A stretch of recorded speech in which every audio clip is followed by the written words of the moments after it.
Hey guys, কেমন আছো সবাই? তো এটা হচ্ছে আমার আজকে সকালকার ভিডিও। আসলে এতটা ব্যস্ত থাকি ইদানিং যে আমি আমার ভিডিওগুলো প্রতিনিয়ত ঠিক সময়ে আপলোড করতে পারি না, হয়তো একটু টাইমের হেরফের হয়ে যায়। তো আমার ব্যস্ততার লাইফের এক টুকরো ভিডিও, মানে একটু সময়ের ভিডিও নিয়ে আজকে আসলাম।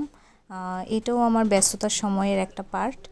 তো সকাল সকাল উঠে ঘুম থেকে টুকিটাকি যা কাজ থাকে মেয়েদের সাংসারিক, সবাই তো জানোই, যারা যারা বিয়ে হয়েছে তারাও হয়তো জানো, সাংসারিক টুকটাক তো কত কিছুই কাজ থাকে। তো এগুলা টুকটাকে সেরে সকালে ফ্রেশ টেশ হয়ে আমি হচ্ছে যে বের হয়ে পড়ে রেডি হয়ে কম্পিউটার ক্লাসের উদ্দেশ্যে।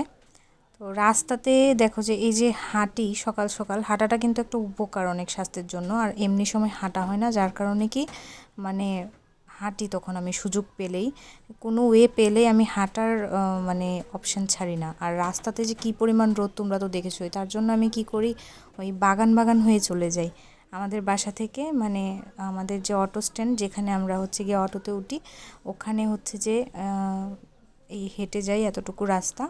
আর রাস্তায় এত গরম থাকার কারণে আমি বাগান হয়ে চলে যাই। বাগানে কিন্তু অনেক ঠান্ডা পরিবেশ, এই যে কত ছায়া, সুন্দর বাতাস, ভালো লাগে। তখন হচ্ছে যে রাস্তা দিয়ে তার জন্য না গিয়ে আমি বাগান দিয়ে চলে যাই, আর যেতে তাড়াতাড়িও হয়ে যায়, সময়টা খুব কম পড়ে। আর রাস্তা হচ্ছে সমান্তরাল, তো হাঁটলে মনে হয় রাস্তা ফুরায় না।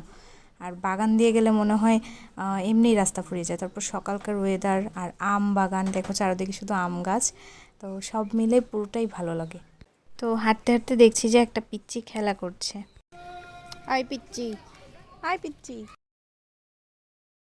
তো এরকম চলার পথে হাঁটতে গেলে হচ্ছে অনেক কিছুই দেখা যায়, অনেক দৃশ্যই উপভোগ করা যায়। এই দৃশ্যগুলো উপভোগ করতে করতেই সময় পার করে আমি অটো স্ট্যান্ডে চলে যাই।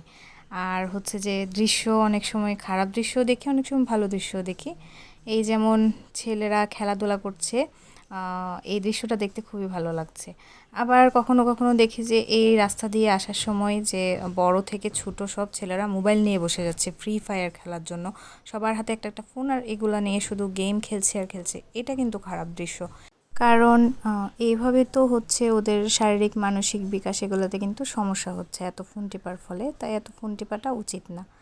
তো এখানে আমরা রাস্তা দিয়ে যাওয়ার পথে একটা ছোট্ট ব্রিজ পড়ে, ব্রিজের নিচে আবার কত সুন্দর ছোট্ট একটা পুকুরও আছে। পুকুরের সামনে কতগুলো হাঁস খেলা করছিল, দেখে ভালো লাগছিল। আর আমার ননদ আমার অনেক আগে দ্রুত গতিতে হাঁটছে, মনে হচ্ছে রেস লেগে গেছে। আমি হচ্ছে যখন আমার ননদকে নিয়ে কম্পিউটার ক্লাস করতে যাই, মনে হয় আমাদের দুজনের মধ্যে রেস লেগে যায় যে কে কার আগে যেতে পারবে, কারণ আমি এত দ্রুত হাঁটি যে ও আমার সাথে পেরেই ওঠে না। তাই আর যখন আমি ভিডিও করি তখনই শুধু আমি একটু স্লো হাঁটি, শুধুমাত্র ভিডিও করার জন্য। তাইও আমার আগে আগে হয়তো বা দৌড়াই, যে ও তো আমাকে ধরেই নেবে হাঁটতে হাঁটতে, তাই আমি একটু এগিয়ে থাকাই ভালো। তো যাই হোক, অনেকের কাছে হয়তো বা শুনলে হচ্ছে যে অবাক মনে হবে যে অনার্সে পড়ছি, কম্পিউটার শিখি না। আসলে কম্পিউটার শিখবো শিখবো করে এতদিন ব্যস্ততার মধ্যে কম্পিউটারটা শেখা হয়নি। আর এখন একটা সুবর্ণ চান্স পেয়েছি, যার কারণে হচ্ছে যে কম্পিউটার শেখার এই সুযোগটা আমি হাতছাড়া করিনি। এই জায়গাটা আমি আমার একটা ভিডিওতে দিয়েছিলাম, একটা ডক্টরের চেম্বার, আমার খুব ভালো লাগতো আগেও।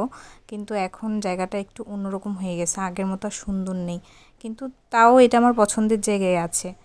তো আসলে এইখানে আমি আমাদের চাঁপাইনবাবগঞ্জের বারোঘরিয়া টিটিসিতে আমরা ননদ বৌদি চান্স পেয়েছি কম্পিউটার শেখার জন্য। এখানে আগে এমনি চান্স পাওয়া যেত, কিন্তু এখন হচ্ছে যে খুব ঝামেলা করে চান্স পাওয়া হয়, আগের মতো এত সুবিধা নেই।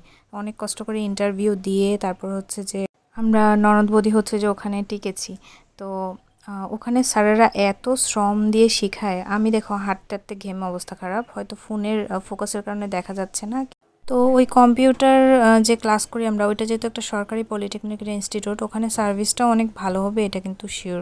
এই যে দেখা, এখন আমার ঘামগুলো একদম বোঝা যাচ্ছে। অন্য কোনো প্রাইভেট ইনস্টিটিউটে গিয়ে যদি আমি কম্পিউটার শিখি, 3 মাস শেখাবে নিম্নে, নাহলে 1 ঘন্টা 1.5 ঘন্টা ওরা শিখিয়ে তারপর আবার প্রতি মাসের জন্য কোর্স ফ্রি ওরা 3,000, 3,500 বা 4,000 টাকা করে, এমনকি 5,000 টাকা পর্যন্ত নেয়।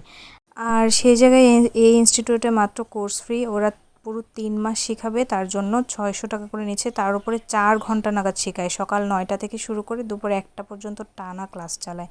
তাহলে না শিখে কোনো উপায় আছে? মানে শেখানোর পরে প্র্যাকটিস দিয়ে রাখে, শিখতে শিখতে বসে বসে কম্পিউটার টিপতে টিপতে আঙ্গুল আর মাজা ব্যথা হয়ে যায়, এমন অবস্থা। তার উপরে আবার 600 টাকা কোর্স ফ্রিতে ওরা আমাদেরকে লেভেল 3 শেখাচ্ছে পুরোটা। একটা সার্টিফিকেট পাওয়া যাবে। তারপর ঢাকা থেকে অ্যাসেসররা আসবে, ওরা অ্যাসেসমেন্ট করবে আমাদের কেমন শিক্ষা হলো, ওরা স্যাটিসফাইড হলে তখনই সার্টিফিকেট দিবে। অনেক হচ্ছে নিয়মকানুন আছে, আগের মতো আর নেই। তা আমি সবাইকে তার জন্য বলবো, টিটিসির তো বিভিন্ন জায়গাতেই শাখা আছে। টিটিসি যে জায়গাতে আছে, যারা আমার ফলোয়াররা আছো, তারা অবশ্যই যারা কম্পিউটার শিখছো তারা টিটিসিতে শিখো। আর এই যে চলে আসলাম আমার ইনস্টিটিউট, চাঁপাইনবাবগঞ্জ বারোঘরিয়া টিটিসি। পরিবেশটা কিন্তু খুব সুন্দর, তাই না? চারপাশে কত সুন্দর ফুলের বাগান। আর এখানে যে শুধু আমি যে কম্পিউটার কোর্স করছি তা না, এখানে হচ্ছে যে ইংলিশ কোর্স, জাপানিজ ভাষা, কোরিয়ান ভাষা, গার্মেন্টসের কাজ, ফুডের কাজ, এগুলোও কিন্তু শেখানো হয়। গ্রাফিক্স ফ্রিল্যান্সিং, আমি মূলত গ্রাফিক্স ফ্রিল্যান্সিংয়ের জন্য এই লেভেল 3টা কমপ্লিট করছি। কারণ কম্পিউটারে এখানে চান্স যদি না পাওয়া যায়, সার্টিফিকেট না পাওয়া যায়, তাহলে এরা কিছুতেই আমাদেরকে গ্রাফিক্সে চান্স দিবে না। কম্পিউটারে টিকার পরে, ইন্টারভিউ নেওয়ার পর, তারপরে কম্পিউটারে পাশ করে তারপরে গ্রাফিক্সেও ইন্টারভিউ দিয়ে চান্স পেতে হবে। আমি মূলত ওই গ্রাফিক্স ফ্রিল্যান্সিংয়ের জন্যই এটা শিখছি, কারণ এখানে গ্রাফিক্স আর ফ্রিল্যান্সিংয়ে চান্স পেতে হলে কম্পিউটার শিখতেই হবে। তো গ্রাফিক্স আর ফ্রিল্যান্সিংটা একটা চাকরি ক্ষেত্রে অভিজ্ঞতার জন্য এখন প্রয়োজন, তাই হচ্ছে শিখে রাখাটা ভালো, কারণ শিক্ষা কোনো দিন বৃথা যায় না। তো এত স্বল্প টাকার মধ্যে এত ভালো একটা ইনস্টিটিউটে হচ্ছে যে আমরা যে কাজ শিখতে পারছি, এটাই তো অনেক কিছু। তো অনেকেই এই ব্যাপারে জানে না হয়তো, তার জন্য মূলত আমার এই ভিডিওটা করা, যে সবাই প্লিজ এরকম টিটিসি ইনস্টিটিউট আছে, এখান থেকে সবাই শিখো, ইংলিশ লার্ন করা শিখো বা কম্পিউটার শিখো, যার যেটা মন শিখো, কিন্তু শিখো। ইন্টারভিউ দিয়ে নিজের যোগ্যতা বলে চান্স পেয়ে অবশ্যই এই ইনস্টিটিউটে শিখো, কারণ এটা তোমাদের ভালোর জন্যই। তো যাই হোক, সকাল সকাল এসে পড়ছি। তো আমরা রুমটা পরিষ্কার করছে আমাদের কম্পিউটার, যার জন্য আমরা বাইরে ওয়েট করছিলাম। পরে রুম খুলে দিয়েছে পরিষ্কার করার পর, তখন আমরা ভিতরে এসেছি। আর এই হচ্ছে আমাদের ল্যাব, এখানে যতজন স্টুডেন্ট আছে সবার জন্য হচ্ছে সিট দেওয়া আছে। আর এই যে পিছনে সব আমার সহপাঠীরা। তো এই তো পুরোটা ক্লাস তোমাদেরকে দেখালাম।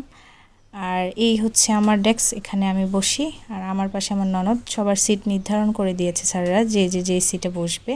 তো আসলে মূলত কম্পিউটারটা এতদিন থেকে শিখিনি, একটা সুযোগের আশায় ছিলাম যে ঠিক সময় মতো শিখবো আর ভালো চান্সে শিখবো। তো সুযোগটা পেয়ে গেলাম, কারণ আমার মনে হয় না কোনো ইনস্টিটিউটে মাত্র এত অল্প টাকাতে 4-5 ঘন্টা ধরে এরকম কোর্স কমপ্লিট করাবে। আর প্রাইভেট ইনস্টিটিউটে না শিখালেই বাকি, ওদেরকে টাকা দিয়ে দাও, ওরা পারলেও সার্টিফিকেট দিবে, না পারলেও সার্টিফিকেট দিবে। বাট এখানে সেটার সুযোগ নেই। এখানে হচ্ছে যে ভালো করে শিখিয়ে, শিক্ষাতে যদি ওদের মনে হয় স্যাটিসফাইড হয়েছে আমরা, তখনই সার্টিফিকেট দেবে। তাই যারা বিভিন্ন ধরনের কোর্স এগুলো কমপ্লিট করতে আগ্রহী, তারা অবশ্যই তাড়াতাড়ি টিটিসিতে ভর্তি হও। আর এখানে যে কোর্স ফ্রিতে করানো তাও না, প্রত্যেকটা কোর্স শেষে ওরা কিন্তু আবার টাকাও দেয়। তো শুধু ইংলিশ কোর্স আর কম্পিউটার কোর্সে কোনো টাকা দেয় না। এই বাদে যত টেকনোলজিক্যাল কোর্স আছে ওগুলোর জন্য কিন্তু ওরা পেড করে, টাকা দেয়। তো যাই হোক, অনেকেরই হয়তো বা এই ইনস্টিটিউটের বিষয়ে জানা ছিল না, আমার এই ভিডিওর মাধ্যমে জানিয়ে দিলাম। যারা ভর্তি হতে ইচ্ছুক আর এই চান্সটা পেতে চাও, তারা অবশ্যই জলদি এসে ভর্তি হও আর নিজের মন মতো কোর্সগুলো কমপ্লিট করে নাও। আজকের মতো এখানেই শেষ করছি। টাটা।